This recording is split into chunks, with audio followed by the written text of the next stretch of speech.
Recognition ceremony. And what we've done, we've tried to recognize the people who have supported us throughout the years. And that's our #1 reason. We want to give back to our seniors. And I want to give you parents a hand for, Barbara, let's give the parents a hand because they're the ones brought us here every time. And we really appreciate that. And you all have been supportive to us, and we want to have opportunity to give back to our community as well. So we're going to go ahead and get it started. Sharon, you got the list for me.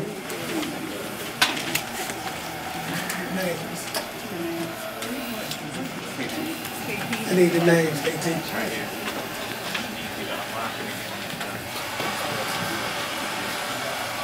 What we're doing here is, you know, I'm a big sports fan, and a lot of these guys are big sports fans. And these kids are getting a scholarship from the community as well as the Barbers, and we're part of the community. What we've done this year, the Barbers supply 7 other kids scholarships. So we have an opportunity where we raise $3,500 to give back to our seniors. Now the other $3,500 comes from the community. Okay, we've got about $1,500 left to raise, but what we're doing with the other $3,500, excuse me, the seniors that go on to college, have a 3.0 or better, that received the scholarship this year, we have opportunity to reapply. So it's an opportunity for your kids and for us to continue to follow the kids as they go on through college. We don't want to just give it to them one time, but if they're doing what they're supposed to do, we want to support them. So that's what we're doing with the scholarships. Okay, I just want to let you all know that. Being a big sports fan, you know, it's all entertainment. Okay, and what I like to do, a lot of these kids don't get the opportunity, they're not a sports athlete, they don't get the opportunity to come out and get, you know, recognition. A lot of the kids that are doing good in school, they don't get that recognition unless you're an athlete. So what we're trying to do is incorporate that into what we're doing. So we're going to bring him out here in a minute. Go ahead, KT.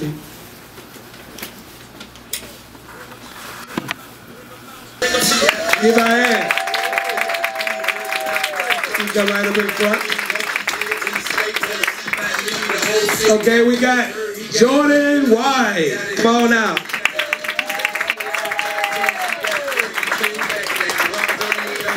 All right, we got Reggie Bynum. Come on out. See, he gets this all the time. He's an athlete. We got Delmer Jones.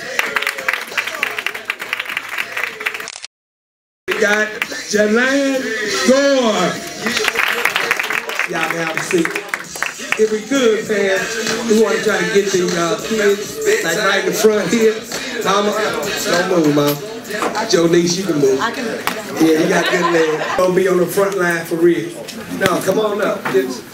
Just put a chair, but you need to be in the front. Just bring that chair right up here on the side here. We may not even need mics there, but we may need it for the thing. So again, what we're trying to do, this is our 4th annual one, but this is our 2nd year giving scholarship. So we keep doing something different every year, trying to make it better. Okay? And today, Sharon, as you see her in the red here, Sharon's one of my assistants. She's been around for a long time. She's helped me out a lot. She's going to be the MC today. So once she's done playing that, we're going to move on in the program. Again, we've never done national anthem, black national anthem. We want to incorporate those things so we can make it better. And I was telling the guy last night, when you're doing an event like this, no matter how small it is, you want to try to do your best. Sometimes you only get one shot. And I've always said it, but if y'all can remember President Obama's first coming out party, there were only 2 people, 2 black reporters at his event. And the #1 thing they said about the president was he acted like it was 10 million people there. So he didn't change anything he was doing. just because it was too easy. He didn't say, no, we're not going to have it. We're just going to go talk to these 2 reporters. He went through his whole program so he could be prepared when he made it to the presidency. So again, we want to incorporate what we're doing. We want to grow this program, and hopefully one day we'll be doing as many scholarships as we can. So this is the beginning. All right, and your MC is Sharon Clayton. Hello, everyone. Again, I just want to appreciate the great crowd. We're increasing the participants each year. We're making sure that not only athletes get these scholarships, but those of us, like I was a nerd in school, we get recognized as well. So we want to thank the family again for coming out, and we're going to go ahead and start getting this rolling, okay? We want to welcome Amari and Trinity. They're going to sing the national anthem. And then after that, we're going to sing the Black national anthem together. And I passed out the form, and we'll just look on with each other and we share that together. It's marked. The one that's marked, we're not going to do the whole thing. We're just going to do the one where you see the little star. Okay, we'll be here forever.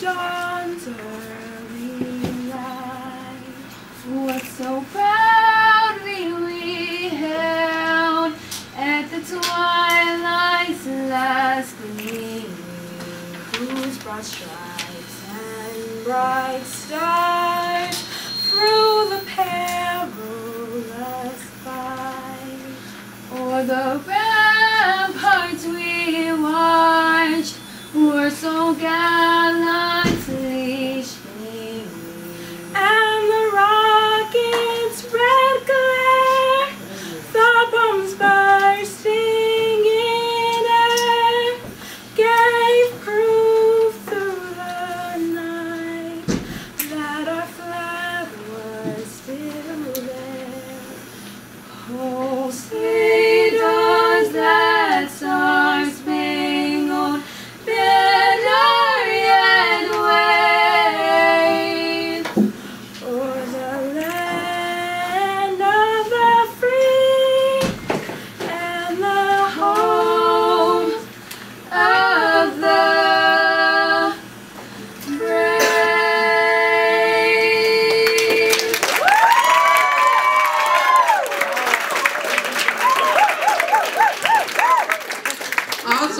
Awesome job. We would like to thank Dolores for lending us this talent.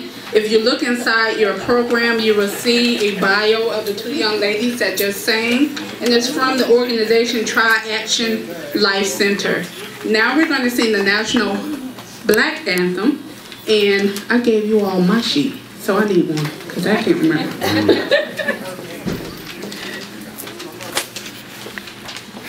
Okay, on the count of 3, we're going to sing it in unison. 1, 2, 3. Lift every voice and sing till earth and heaven ring. Ring with the harmony of liberty. Let our rejoicing rise high as the listening skies. Let it resound loud as the rolling sea. Sing a song full of the faith that the dark past has taught us. Sing a song full of the hope that the present has brought us. Facing the rising sun of our new day begun. Let us march on till victory.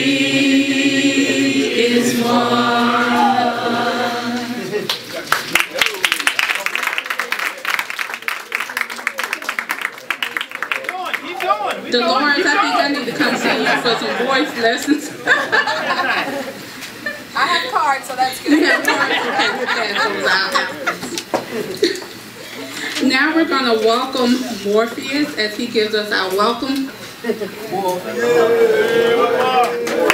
How everybody doing? I just wanted to welcome y'all to Heroes at Home and thank y'all for joining us for this graduation recognition ceremony. Thank you.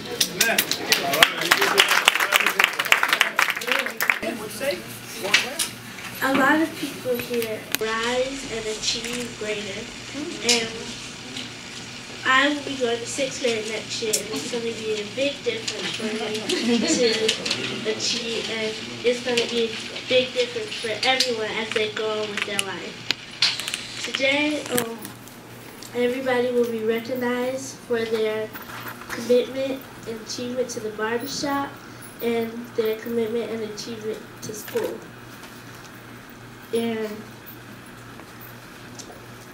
everyone here has purpose in their life, and you have to show your purpose. Thank you.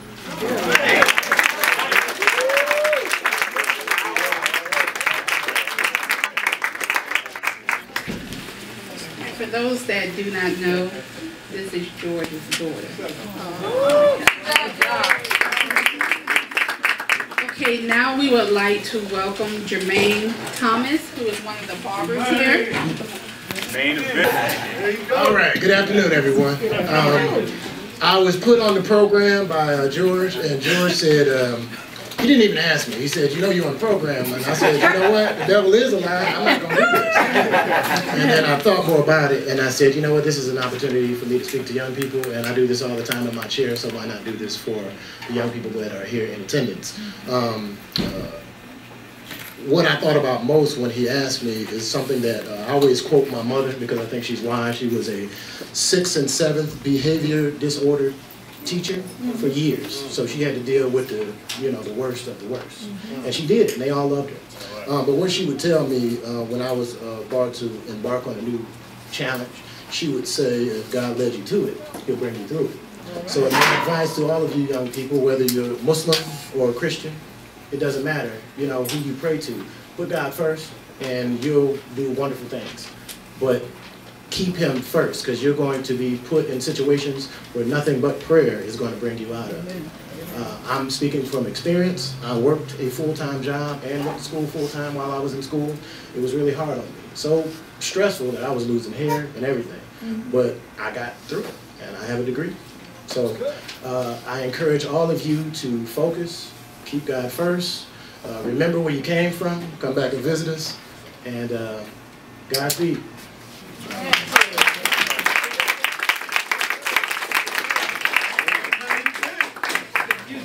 Now we will have a musical performance by Alan Frank. Where is Alan? And you all see his bio in there, but he is self-taught. So. How you doing? I go to Caesar High School, and I will be playing Waiting on the World Change on Young Lady.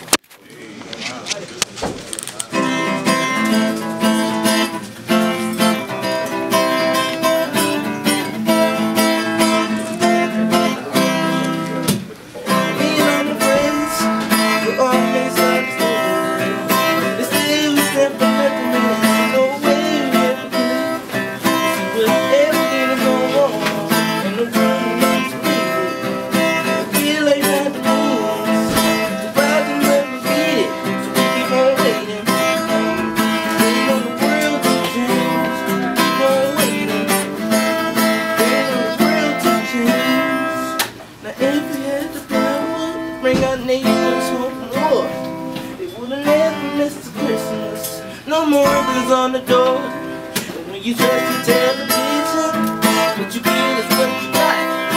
And they own the information, oh, they can think that all they want while we're waiting. Waiting on the world to change, keep on waiting. Waiting on the world to change. It's not that we don't care, we just know that the body is, so keep on waiting.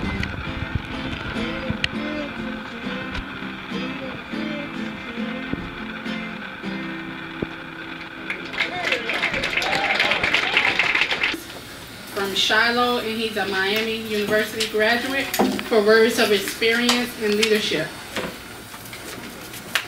Right now. Let me say something about Brandon before we get started, because he didn't get opportunity to send me his bio. But Brandon graduated from Shiloh. He's been coming here. Yes, since he was 10. How old are you now, Brandon? 23. He's 23. He graduated from the University of Miami with an aerospace engineering degree. That's right. And now he's working for Toyota, dealing with the robots and all that. So he'll explain all that and tell y'all what. Oh yeah. So real quick about myself, like George said, I went to Shiloh High School, graduated in 2010. From there, I went to the University of Miami, studied aerospace engineering. It was very difficult, very challenging, but you know, I got through it, did what I had to do.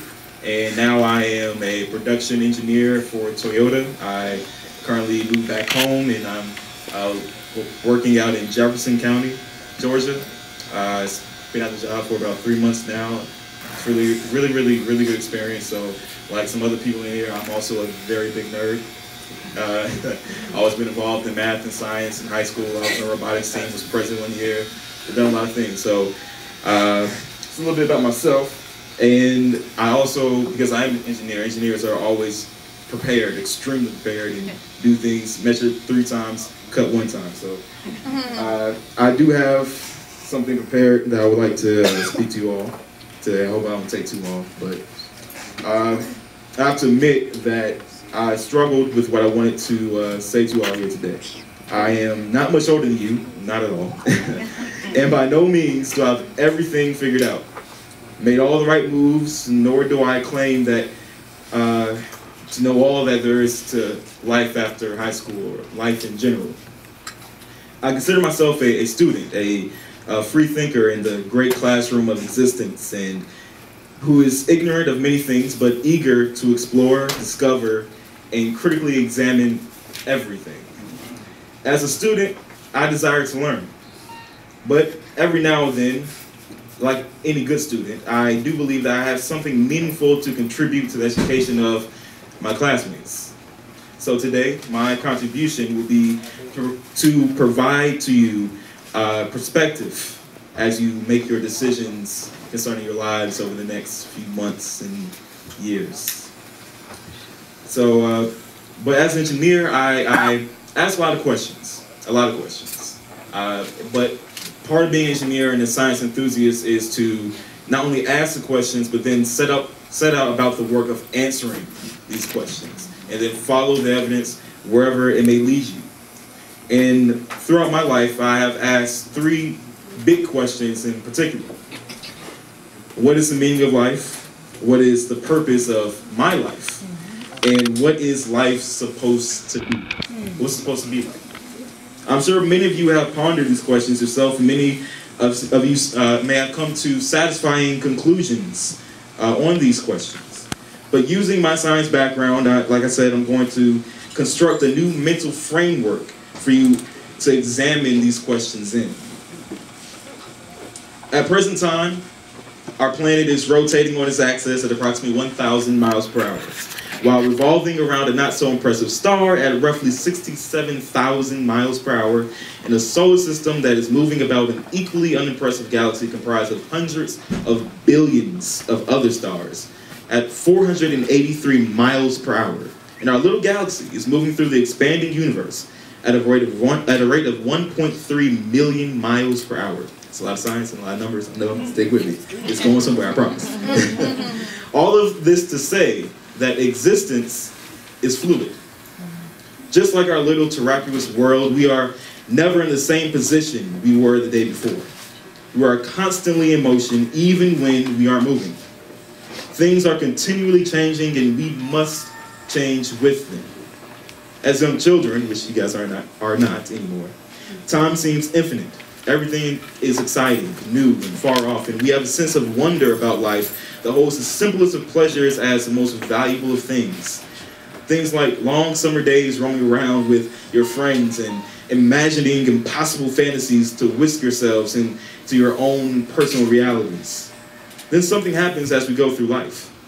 Our innocence is lost, tainted by the type of civilization we have been taught that is we're supposed to be and that what we should just accept and participate in. No longer young children, you are presently a few months away from accomplishing a very important milestone in your life. Some of you have already decided where you will attend college in the fall. Others may be entering the workforce in the coming months or joining the military. Still yet, some of you may not know what you'll be doing. Regardless of whether you're ready or not, your life will continue to go on. Unfortunately, you cannot stop the progression of time. It is all too fleeting, and what is here today soon fades into yesterday, making room for tomorrow. I do not know what you want for your life, but ask yourself, will the past and life offered by society grant you the type of existence you want to lead? Do you want to live your life by the passage of a clock? Do you prefer traveling to an office? Do you want to accumulate large amounts of money and assets? Do you want to engage in humanitarian, environmental, or social reforms? What will it take for you to be fulfilled? What is that you want to do? What is life supposed to be? No matter what your answer to these questions are, be aware that you'll be spending time no matter what you do or don't do. And at the end of your life, everything you have gained or acquired returns to the living. It all goes back in the box. What do you want to return? To help round up the first of these three prose questions, I offer you this quoted excerpt by the late Dr. Carl Sagan. He once said this about a photograph, and I encourage you to look this up, a photograph of the Earth taken by Voyager 1 on February 14th, 1990, when the Voyager probe was about 4 billion miles from Earth in the far reaches of our solar system. He said this, "Look again at that dot. That's here. That's home. That's us. On it, everyone you love, everyone you know, everyone you ever heard of, every human being who ever was, lived out their lives. The aggregate of our joy and suffering, thousands of confident religions, ideologies, and economic doctrines, every hunter and forager, every hero and coward, every creator and destroyer of civilization, every king and peasant, every young couple in love, every mother and father, hopeful child, inventor and explorer, every teacher of morals, every corrupt politician, every superstar, every supreme leader, every saint and sinner in the history of our species lived there on a mote of dust, suspended in a sunbeam. The earth is a very small stage in a vast cosmic arena. There is perhaps no better demonstration of the folly of human conceits than the distant image of our tiny world. To me, it underscores our responsibility to deal more kindly with one another and to preserve and cherish the pale blue dot, the only home we've ever known.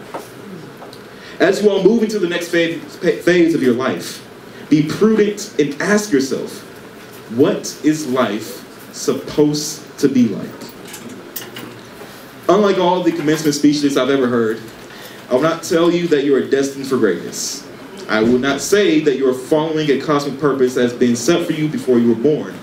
However, I will tell you something that I learned over the course of many years, which was the final stroke in my emancipation from the idea of destiny and the preordained. When I began my undergraduate degree, stick with me, at the University of Miami almost 5 years ago, I knew that I wanted to become an engineer. It's what I've always wanted to do. I thought it was my destiny. I thought this was what I was here to do. The problem with this thinking of destiny for me came when I began to struggle with my courses like I've never struggled before academically. And I mean, I struggled like bad, really bad. You know, but it's all right because I made it, I got through, right? But I struggled, I did. I never had this ever before. Before I went to college, I never even had a C. It was really rough for me. I got to college to talk film and stuff. It happens, guys. You work through it. That's the truth. Even getting to and paying for my education was equally filled with loss and strife, as were my academic woes. I began to question if this were truly my destiny, but if indeed I was on the right path that was preordained for me. This question plagued me, compounding my distress during my college time. I was frightened by the idea that I had somehow strayed from this narrow path that was supposed to take me to my purpose. Then somewhere along the rigor of my degree program and the many conversations with good friends, I came to the realization that there is no cosmic purpose for me, no grand destiny that has already mapped out all my actions. At least for me, destiny was a restrictive illusion that had once held truth but ceased to subscribe to. Simply put, I do not know where my path leads because I have not yet forced it. Quoting Dr. Neil deGrasse Tyson, he said this: "The most astounding fact is when I look up at the night sky and I know that yes, we are part of the universe. We are in the universe. But perhaps more important than both of these two facts is that the universe is in us." Tyson goes on to say that when I reflect on the fact that I look up, many people feel small because they're small and the universe is big. But I feel big because my atoms come from those stars. There's a level of connectivity. I am the clever collection of trillions of atoms formed from a long exploded stars that over billions of years have worked themselves over and over through a variety of complex processes and now currently form me. Not only am I made up this way and share this grand cosmic plane of matter and energy, but so do each one of you. So does every other living being on this planet. And so too does the planet itself. We are all connected. We are connected to each other biologically, to the earth chemically, and to the universe atomically. It's important for us to understand our existence is not an island. We are all comprised of the same stuff. Yet, no one assigns a great purpose to a blade of grass, or the short-lived fruit fly, or the grain of sand. Why am I said to have a destiny or preordained purpose? I'm hardly different from a chimpanzee or a tree biologically. What makes my life so different and so special? My existence leans itself to a privileged position. I am, as you, just as small and unessential to the universe. But for many, this realization is worrisome and hardly freeing as I claimed it to be. Now, it is. It may appear troubling on the surface, but I am still a part of this universe. No matter how small and insignificant I or you may be to the grandest of scales, the universe and the world are just as much in me as it is in you and everything else. What's more, we are sentient beings. We're thinking, intelligent beings. We are one of the ways the universe can know itself. We are one of the ways that atoms, which formed at the very core of massive stars billions of years ago, can fully experience what it means to be alive. As a consequence of our kinship with all of life on Earth and a common product of the universe, we are the sole custodians of our life's purpose. We can decide why we are here and work towards the noble goals that we set for ourselves. We get to decide not only what life is supposed to be like, but also what your place and purpose is going to be in it. Thus, emancipate yourself and revel in the freedom to choose your own destiny. This leads us to our final question. What is the meaning of life? What does all of this mean? It's perhaps the most quintessential question ever asked by humanity. Yet surprisingly, the answer is simple. The meaning of life is to live it. There's no big secret, no special formula, and no hidden truth. The only contingency to this meaning is that you have only one life. You are in a pivotal position for the next stage of your life. Never again will be a graduate from high school. Never again will be this age. Occupy this moment in time. Do not just spend it existing. Go and find the life you want to live. Avoid the things that threaten the quality of it at all costs and venture beyond what you thought was possible or practical. Be the child filled with amazement and wonder every day. Let your brief story of the clever assemblage of atoms that is you be one that you decide. Find what your purpose for being here is. Create the type of life you want to live. And above all, allow my antidotes. Oh, sorry, lost my place. Allow my antidotes to add to your perspective and continue to participate as a student in the grand classroom of existence. You hold all the cards. all of the power. Go use it. Thank you for allowing me to speak today. Congratulations to you all, the class of 2015. Yeah.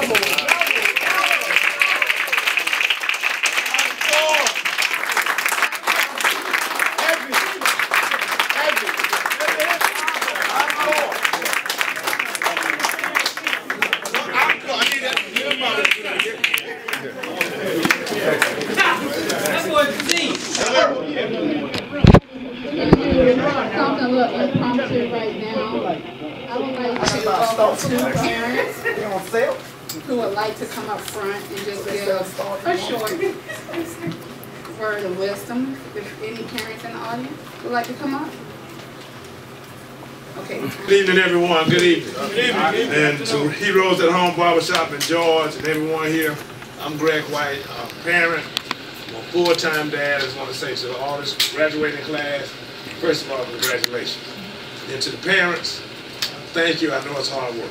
I tell everybody as a parent, I was fortunate to have two wonderful parents. Hard work, poor, out of Mississippi, didn't have anything. My dad became a doctor without running water. Mom ran a library system in Durham, North Carolina, without anything. I know what hard work means. We've had to instill that in our young person. To the owner, I know George, we're all about being on the ground floor. We're about getting our hands dirty. I tell you, young people, carry on. Do not be a statistic. You already shown us that. Don't let, as he said, wonderful job, young man in the back with the speech, wonderful. Do not let somebody determine where you're going to be. Dare to be different. Dare to be different. Speak well. Problem solve. Be creative thinkers. Look at the world totally different from what people tell you what you're going to be. Make a difference. You can be the change agents for places like Ferguson. There's Ferguson all across the world. The world needs you. I just say continue to fly, soar, keep God first. That's all I have to say. Thank you. All right, you got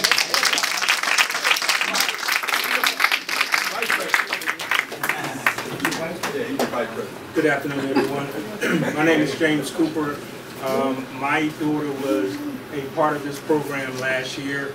I tell you, George, hats off to you, because there are many barbershops in the world, not just in Georgia, but globally speaking, don't do the things that George do for the community. Amen. I applaud you, George, for what you've done. I'm a manager at HP, but photography is my passion. So don't limit yourself to, be a master of many. Be a master of many. And guys, whatever you do, always be a professional. I tell my team, I manage 20 engineers, and I tell them every time we have a meeting, be a professional at whatever you do. If you're sweeping the floor, sweep it like a professional. Sweep it like your parents are watching. So I'll leave you with one thing. 1 Corinthians 15:33. It says, do not be misled. Bad associations spoil useful habits. Now, my daughter is a pre-med student at Vanderbilt University. And I've had two kids that graduated from college before. I tell you, when the police arrest someone, the person that dropped out of high school, that's no big deal for them. They want you. They want that individual that can make changes. So aim high, always look at the glass as being half full.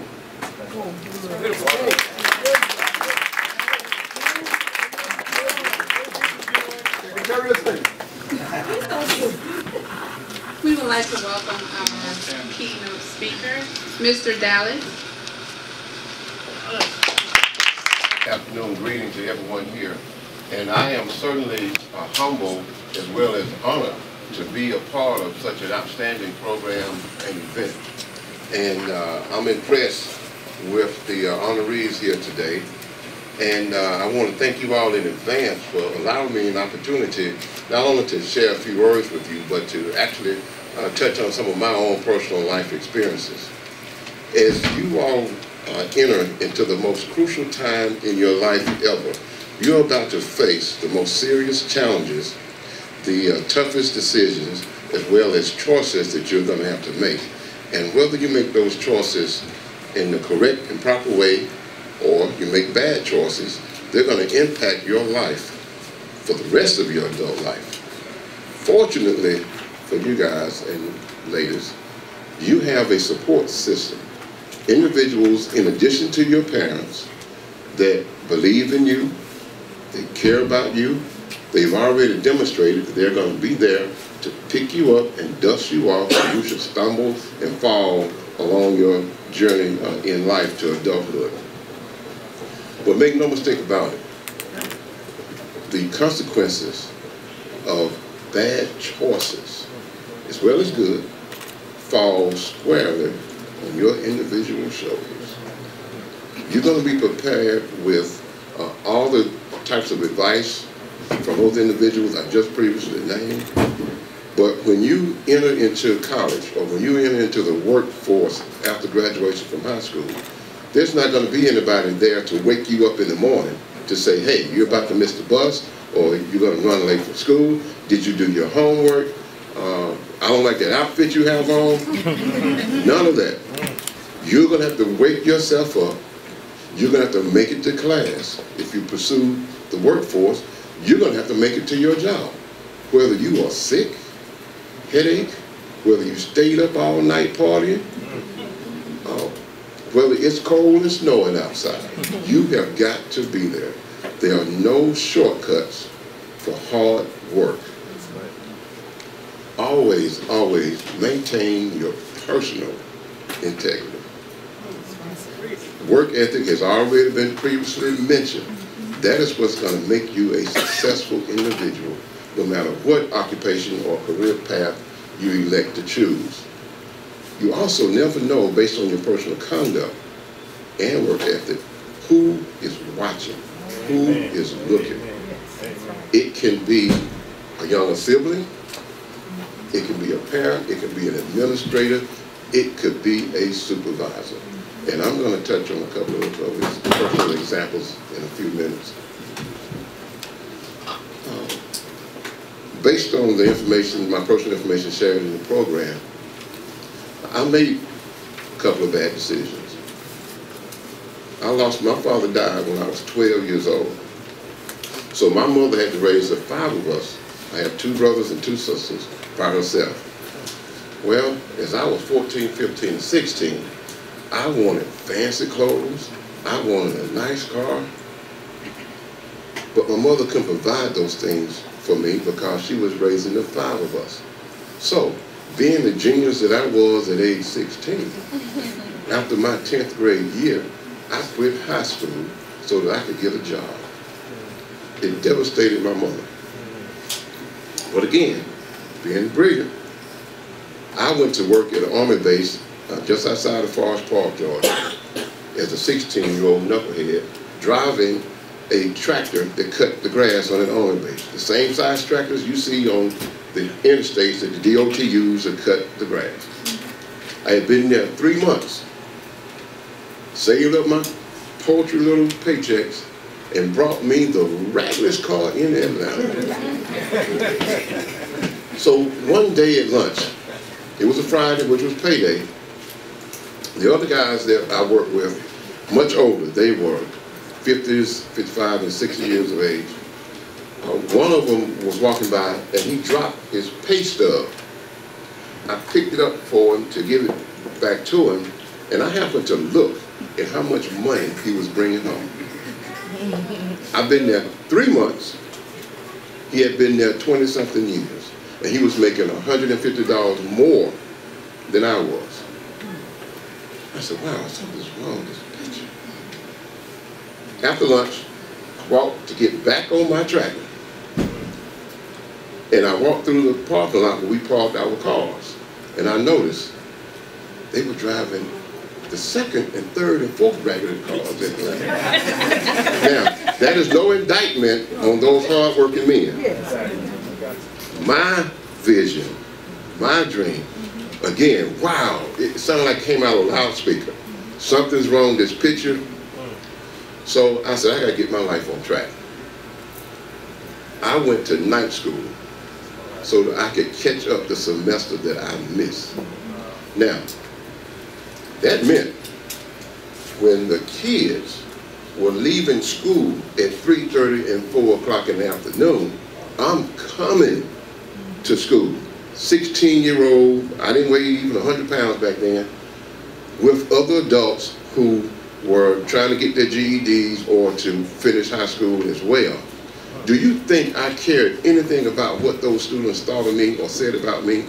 No. I knew what Joe had to do to get his life back on track.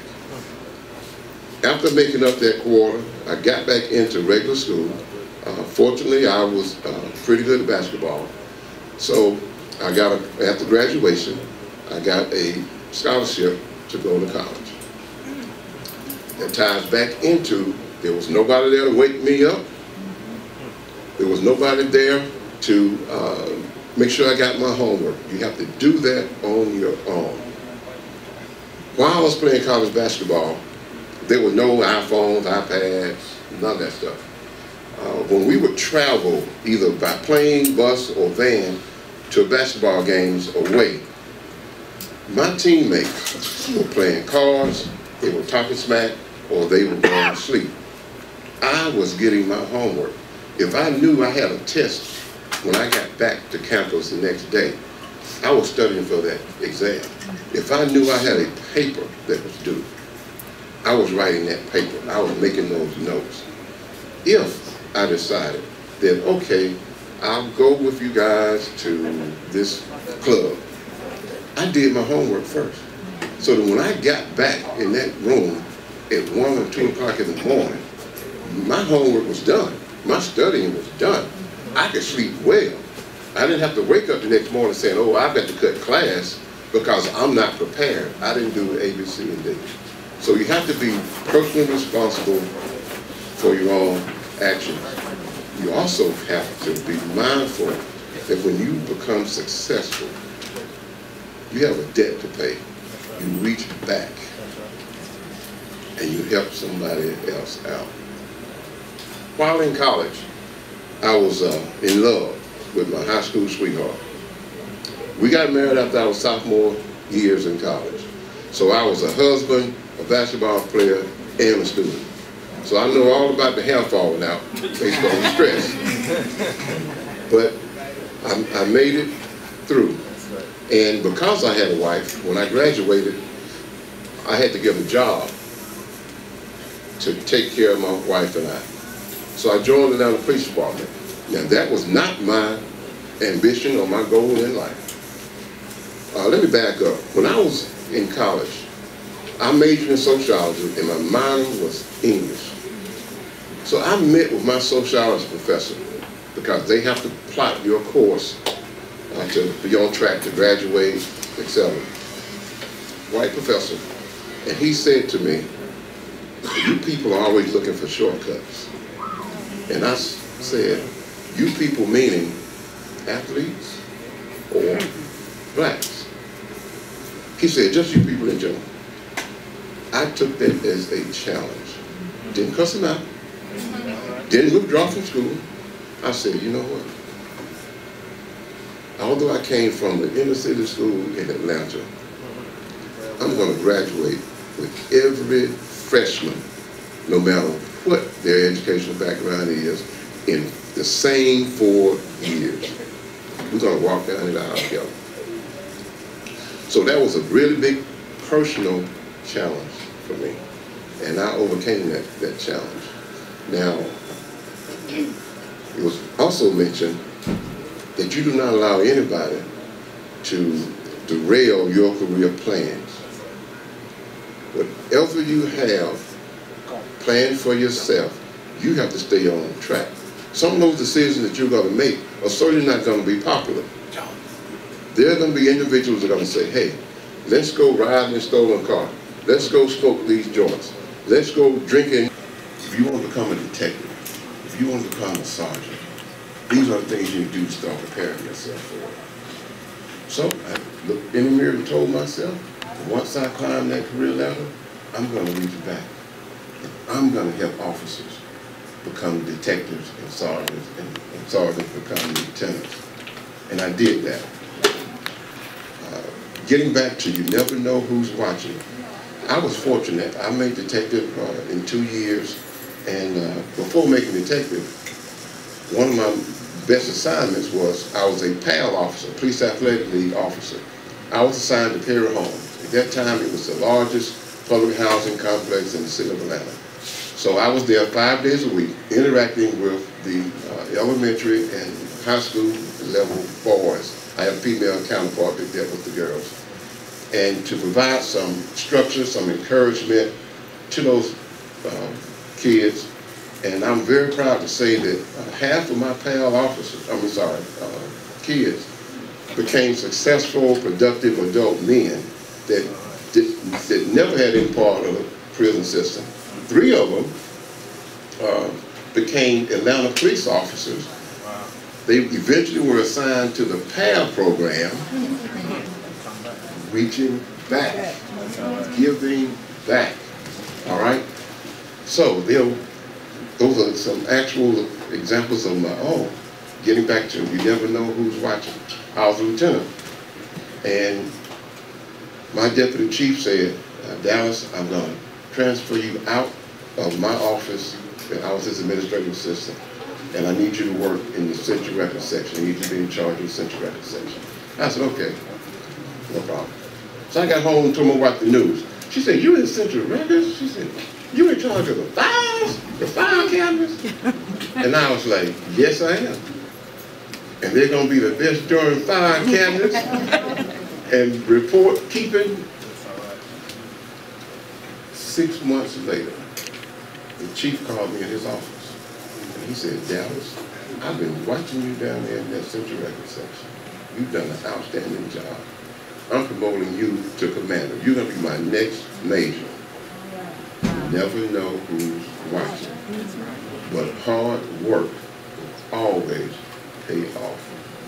Now, there are going to be some obstacles and some challenges, because life is never ever easy. You never reach a point in your life where you can push that cruise control button and never have a headache, never have a late bill, never have a bad child, never have a flat tire on the way to work or to the party. But you negotiate those, and you use good common analysis and thought processes to overcome those challenges and make certain that you learn from both those challenges and from your successes. Now, you want to have a plan B too. You just can't graduate from college and say, I want to be the chief executive officer of IBM. And when you get there, they say, you got to be a salesperson first. Plan B, okay? I'm going to be a salesperson, and I'm going to work my way up. Once again, I'm very proud of each and every one of you, and this is my first time laying eyes on you. Now, I do know one of the recipients, I do know a father, because when I retired after 30 years, I didn't do anything for the first year, but since that time, I was fortunate enough to learn a position with the NBA, and I applied and I beat out many, many other candidates. And so George and I work at Phillips Arena, and he does his super fantastic engineering technology stuff, and I handle the teams on behalf of the NBA. So even at my age, I still want some challenges, positive challenges, and again, I'm still reaching back. We have $1 million athletes. These guys either don't go to college, they go straight from high school to playing pro, or they spend 1 year in college, they join a team, they become multimillionaires, but they don't have their college education and their college background, so they are broke once they can no longer play professional sports. The same holds true for rappers, movie stars, etc. You still have to have this tool here that's going to see you through the rest of your life. At last night's game, this rapper named 2 Chainz was performing before the game, halftime, and after the game. And I'm sure you all are familiar with him, and as well as his being on television, where he's been arrested a couple of times for possession of marijuana. Now that image that's been painted and portrayed of him in the public is far different from the actual individual that he is. In addition to being an entertainer, that man works with Apple in the development of their different software programs. Now you would never think that about a rapper. 2 Chainz? All right? Pants way down here. Another comment that was made about communication.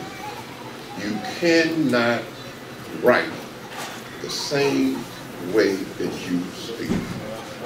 And based on the audience that you're in front of, whether it's a job interview, whether it's your peers, you have to be able to utilize that appropriate form of verbal communication.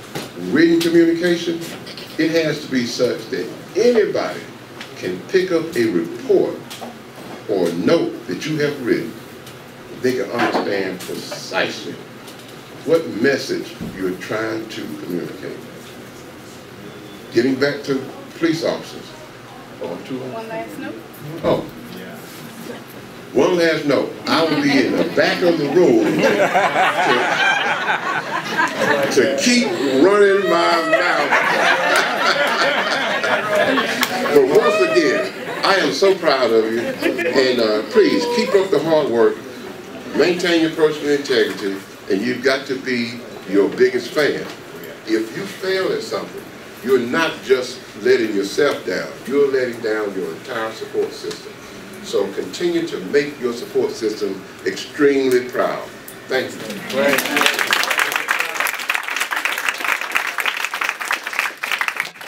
And there's also an insert in the program of the bio for Mr. Dallas, as well as Alan Franks. I'm sorry, I didn't mention that earlier.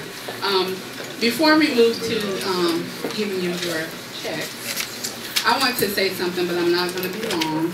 I did write down something, but I do better when I speak from the heart.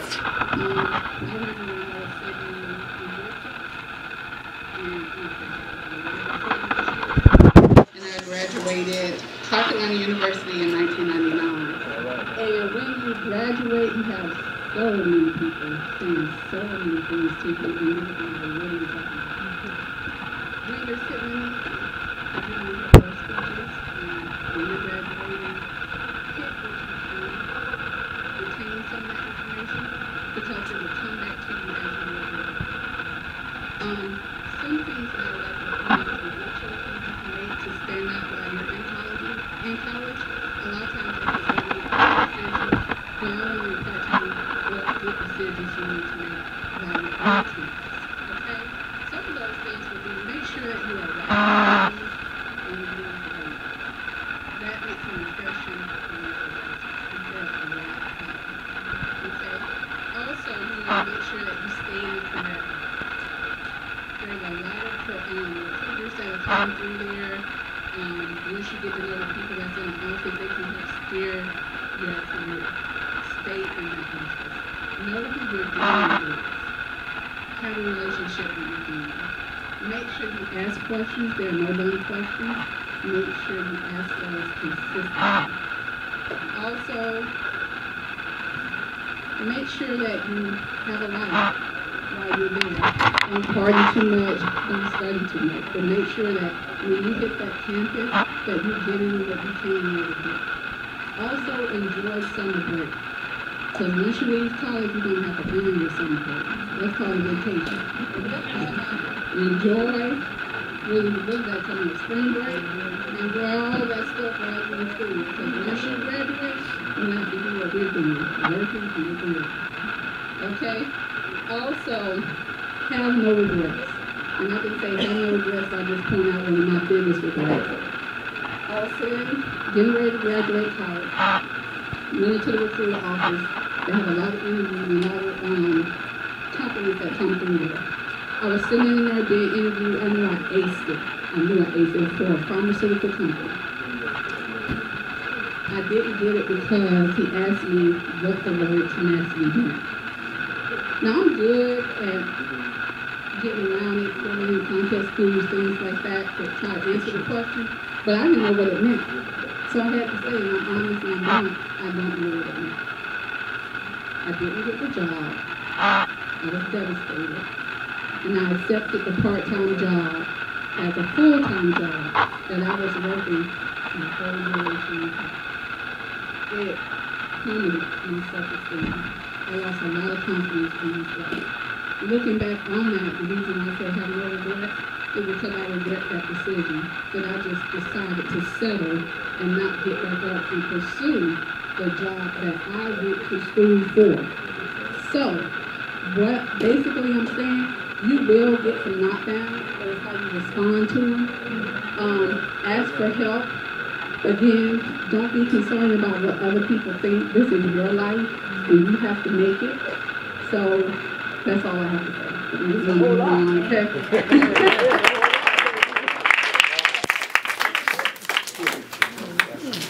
Okay. George, you want to come up and present the awards? Yeah. You all ready? Yeah, I'm here. If you look at your program, look on the back. We want to just mention special thanks to the barbers. Bama Maria, raise your hand.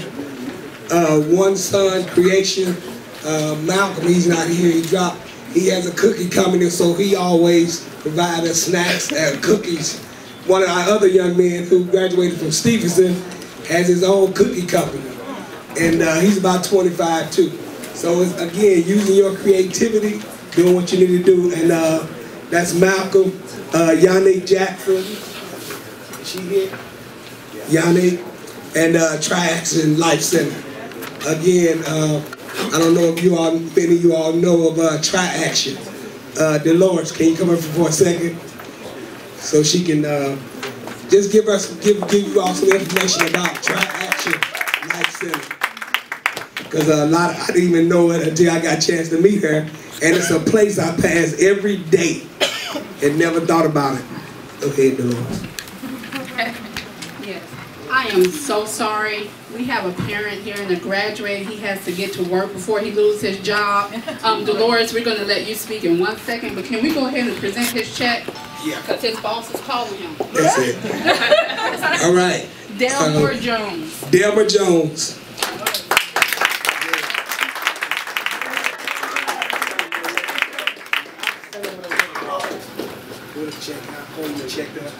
Now again, we'll get you to take your picture. Get a couple of barbers that want to stand over here with Delmer. Any other barbers not doing anything, y'all can stand over here with Delmer. Again, Delmer, what school are you going to? He's going to Morehouse.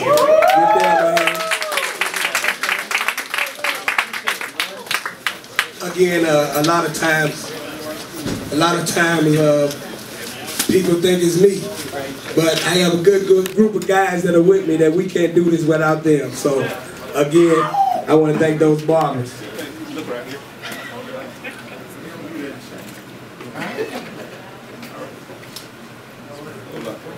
Check up, square up, man. G, get in there, G. Pull in that tight, G. All right. Again, each recipient will be receiving $500.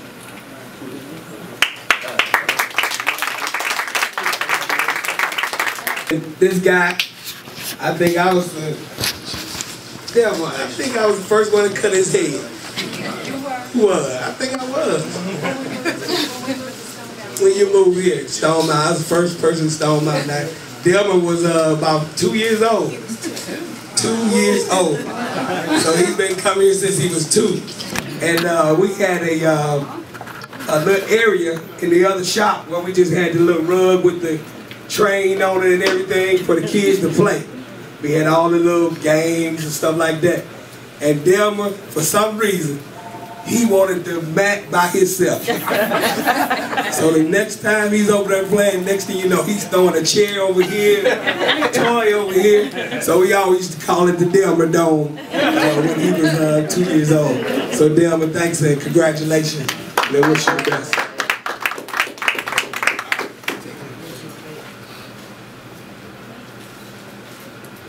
And what are you going for before you leave in school for? Marketing. Good school. Thank you. Becky and Dolores.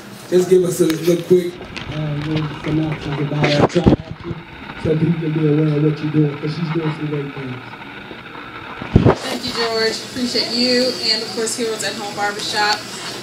And I thank my young ladies for coming and sharing with you all their amazing voices. These young ladies, thank you.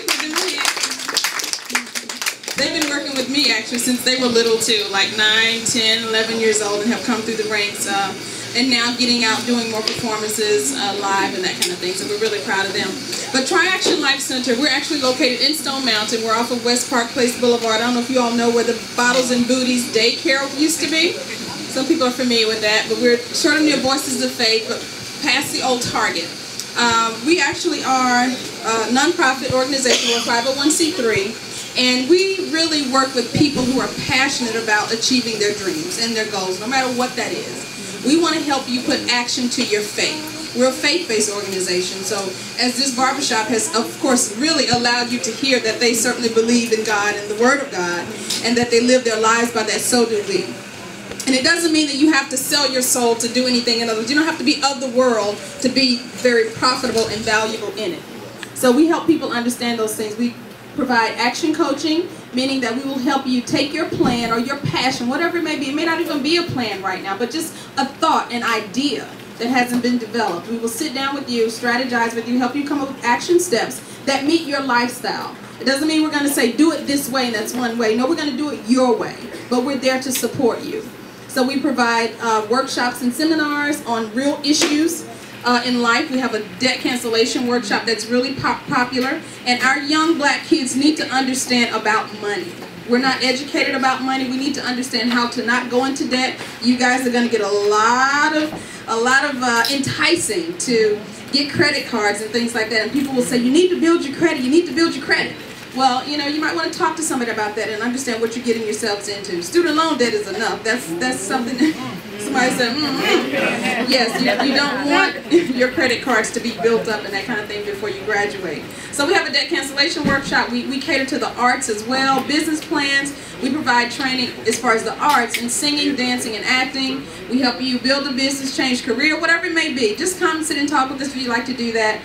Some of the things that we provide do have a fee, but we supplement that. We provide private classes, which means that you can get into a class. You're not standing against someone else who may be, in your mind, better than you or more experienced than you. You have the opportunity to shine and develop on your own. So we're happy to have the people that come by and sit with us. You can ask any one of them. They've had an amazing experience.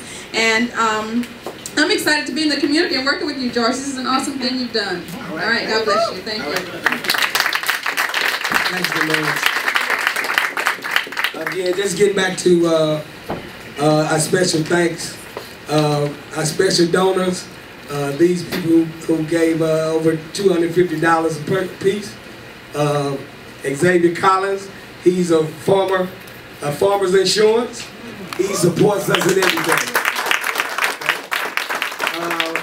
My sister, Dr. Vanessa A. Brown, and Dr. and Mrs. William Jones, those are my oncology doctors. So those people who we consider our special donors. I just wanted to make sure we recognize them.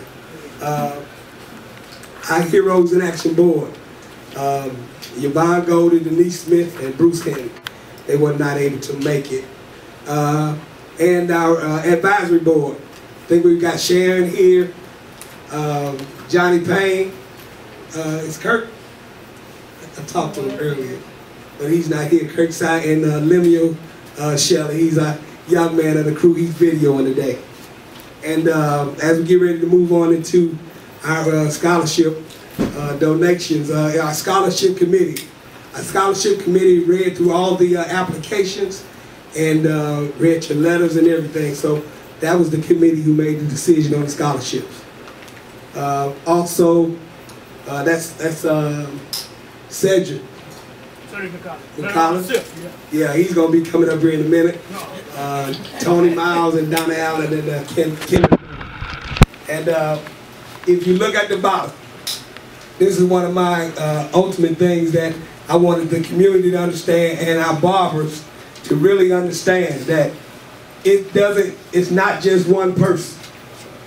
None of us do any of this stuff you see today by themselves. Because a lot of times they hear George, George, George, George, George. I'm one person.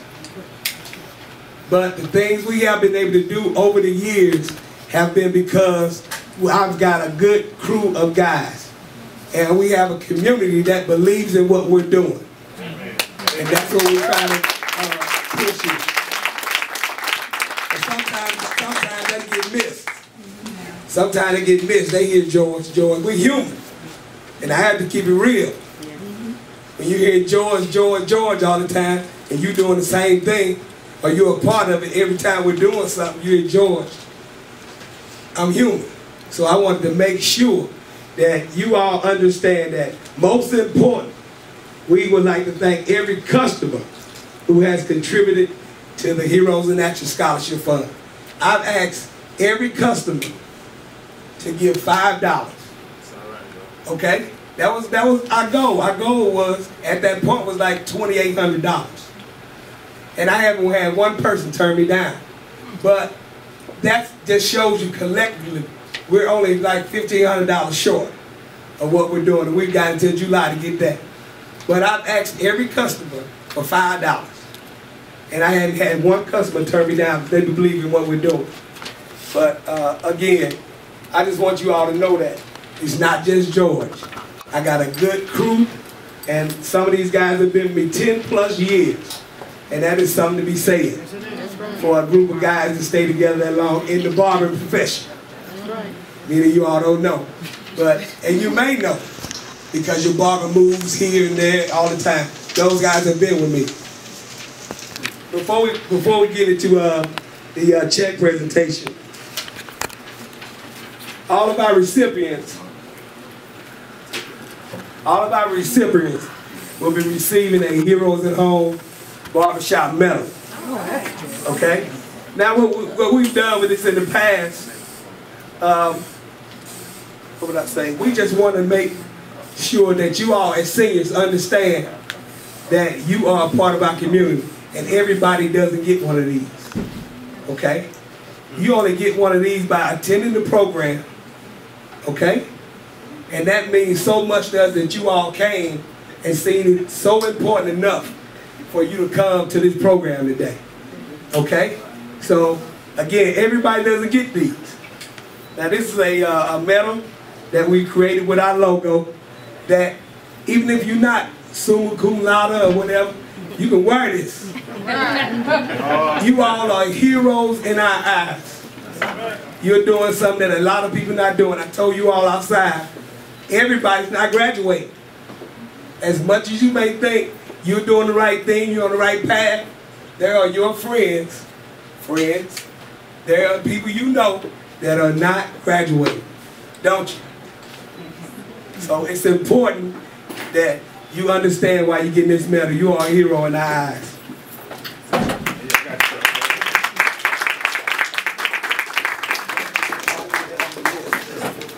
Sell Dudley products here in the shop. So if you ever need any Dudley products, you can purchase them here. Sheila, raise your hand.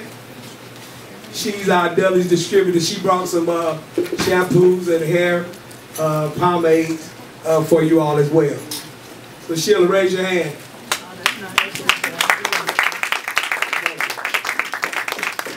All right. Now we're going to introduce our scholarship recipients. Jordan Bentley, come on up.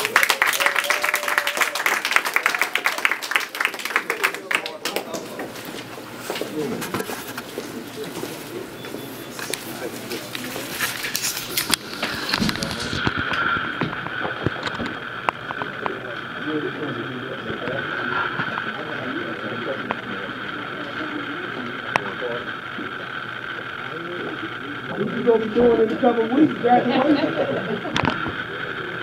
Now we're getting prepared now.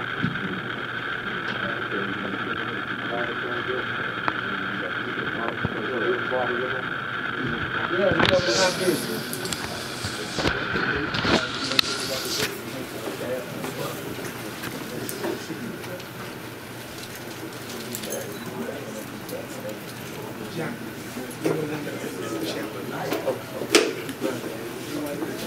Yeah.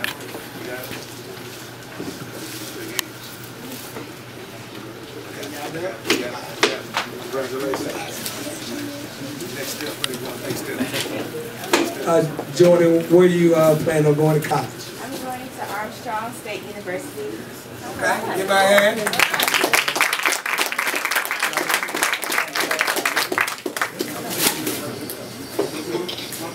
Jordan White. Give my hand, y'all.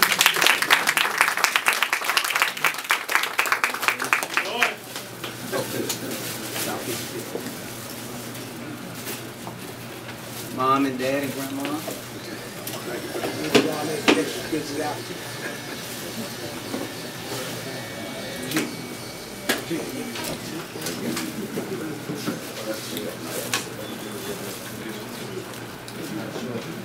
No, he didn't.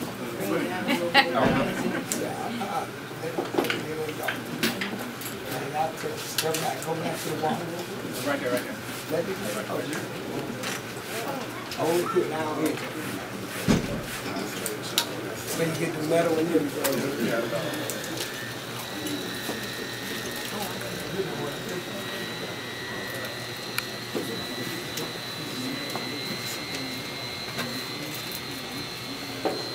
All right, let's get Jordan.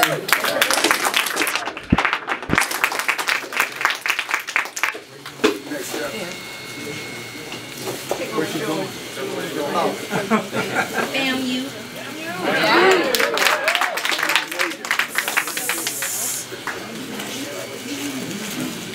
All right. Reggie Bynum. Come on up, Reg.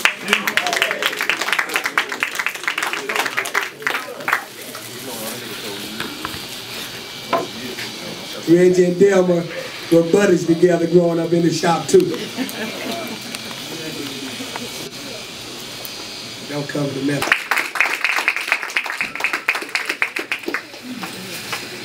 Where are you going to college? Either Emory or Company College to play basketball. All right.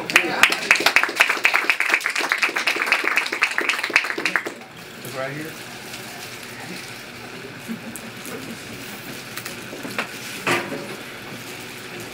Jaylan Gore.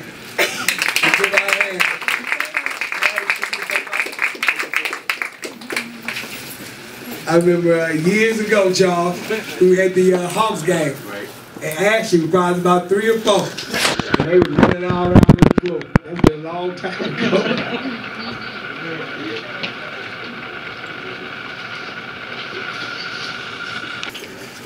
Where you going to school? All right. Oxford College of Music.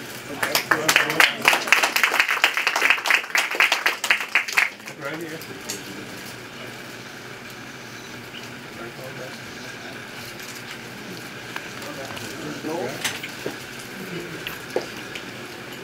All right. Now, we had 2 individuals. I know his mom was here. Austin, probably one of the first kids, too. I think Thomas, this is Austin's mother. We want you to come up. Austin Sanders is his mother. She's here to get his check and everything today. He wasn't able to make it. But Austin's one of those kids. I think I might cut his head first, too. He was a baby. And Austin now is about 6'3", 320 pounds. He got a full scholarship to Mississippi Valley State to play football. He went to Stephen High School.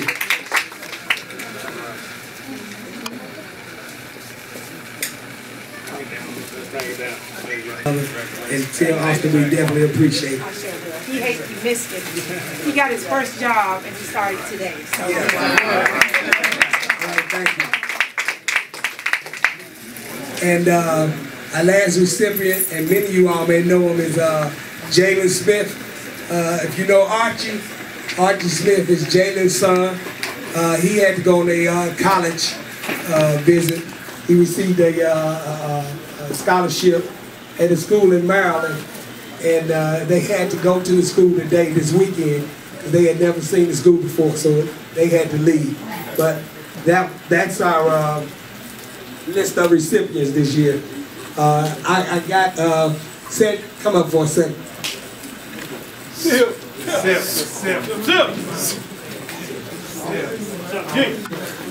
got? What you want me to do, buddy? What's up? What's up? Now this is a man right here who has never meets a new friend. I forgot how that saying goes. But he pretty much led our scholarship committee, and I wanted him to give some thoughts on what you all had opportunity to read and what you all thought about the essays that the kids wrote. Okay. Thank you. First, I just want to say good afternoon, everyone. So good to be here, especially these young people. I tell you, it's good to be here. I would say, let the church say amen. Amen. Because we are the church, right? The church is in the way you are. There's the church. Hey, the church is not them 4 walls you attend every Sunday and Wednesday. We're the church. That's right. That's right. We are the church. So, church say amen. I appreciate that. So good to be here today. Certainly blessed to be here at Heroes at Home. The privilege, I look forward to this occasion every year. Boy, we're back again, end of March. I like to write a passage every year, spring passage here, graduation ceremony. So you graduates, I tell you, y'all embarking on a big deal here, a big deal. Jordan, Reginald, Jordan again, Jolene, who else? I think Delma had to leave and Austin's not here. Who else is here? Who am I missing? Okay. Oh, okay. Jacob with the check. Okay. But it's good to be here. Like I say, you graduates are certainly embarking on a great journey. Y'all have accomplished a lot. Y'all are doing something that a lot of young peers haven't been able to do yet. That's graduated from high school. Y'all are making a great stride in life. And to your parents, oh boy, just to your parents, your backbones, y'all know who got your back, don't you? You know who got your back? Mom and dad, your siblings, even these guys here, they got your back. But never put short appreciation, put short love, and what people do for you, because they don't have to do nothing for you. Well, as parents, they're obligated to take care of you, they know that. But any other people, they're not obligated to do anything for you, but be appreciative of them also. Please do. Miss Bentley, we see you over there. All the other folks, my neighbors, Jordan, you at Westheimer, I know you Westheimer across the street. So it's always good to see people. But please, get back to your community. Your community is where you are. Your college and your school is going to be your community. Take care of it. Take care of it. I'm big on picking up trash. I don't like trashy things, you know. Pick up trash. Don't be ashamed to pick up trash. Keep it there where you are, clean and looking good, because that represents who you are. Represents what you're about. Shows that integrity and love, what you have deep inside of you. But so good to be here today, and I don't want to take the time, but I just want to remember a scripture about 1 Timothy 4:12. He said, do not let anybody, look down on you because you're young. Believe in who you are. Believe in purity. Believe in integrity. Carry that love around. You have a lot to do. A lot to decide in the next 10 years. They call it the deciding decade. 18 to 28. Deciding about college. Deciding about marriage. Deciding about kids. We'll be deciding about a whole lot of things. Hey, take God with you with those decisions. But you will be able to make them. Yeah, Mom and Dad. Mom and Dad will be there with you. But be good and do your best. I'm just always elated. Always good to see young people about to embark on some great things. Grandmother here. Grandmother, that's you? You got the back, don't you? All the way. You got the back. I appreciate you. Always be tolerant. Be sympathetic to the seniors, because they have a lot for you. Talk with them. Have a lot of wisdom to share with you. This is it. I won't be long. It's the only time when they say, stand up, speak up, shut up, and sit down. That's what I'm going to do. All right, thank you. Again, singers, I want to let you know I appreciate you all taking the time to go through the application process. Never be afraid, after you leave here today, once you go to school, to fill out an application. That's right. Do not run from the money. Right. All it's going to be is taking time to make sure that you follow the rules of the application and fill it out. Okay? It's time. But money, you all going to need more money as you go. College is not getting any cheaper. Regardless of your parents getting a raise, college is still going up. Cost of living is going up. Everything is going up. And education is the one thing they know you have to have, so they can charge you. So whenever you have opportunity to volunteer, to do an intern, to meet people, get to know somebody, you never know where you have opportunity to get a scholarship. Okay, so don't be afraid after you leave today to get more money. You never know. Okay? Again, singers, I want to let you all know that we appreciate you. Parents, we appreciate you for doing all you've done to get these kids where they are today. Now, Our seniors, you have to live your own life and move forward and make your parents proud as well as your community. And these guys here at Barbershop really going to be watching to see what you're doing. Because the word always comes through what? The barbershop. It's going to happen. So if it's good or bad, we're going to know about it. So we're looking for great things out of you all, okay? Be the best person you can be, and that'll take you a long way. And, is there anything I missed? Again, after we're going to have some food in here and stuff, getting ready. We're going to bless the food and everything. We're going to close with Johnny Payne. He's going to do our closing. Johnny Payne. Thank you. I'm here from the Marshawn Lynch School of Speaking. You got 5 minutes. I'm not going to say nothing. I'm going to talk to the press. But thank you all. I hope you had a great time. This is a wonderful event. It's all about the seniors, the parents. Thank you, heroes at home, heroes in action, and all the supporters. This is a great event. It's getting larger and larger, and we want to continue to grow. We want to plant that seed, start that foundation, that this is a springboard forward, and you'll be doing this for your own programs one day. You're beginning to be independent. When the parents and family drop you off, put all your belongings out the car, your energy starts then. It finishes at your high school graduation, starts when you go to freshman orientation, your first seminar, convocation. You'll see your peers who you truly want to be with.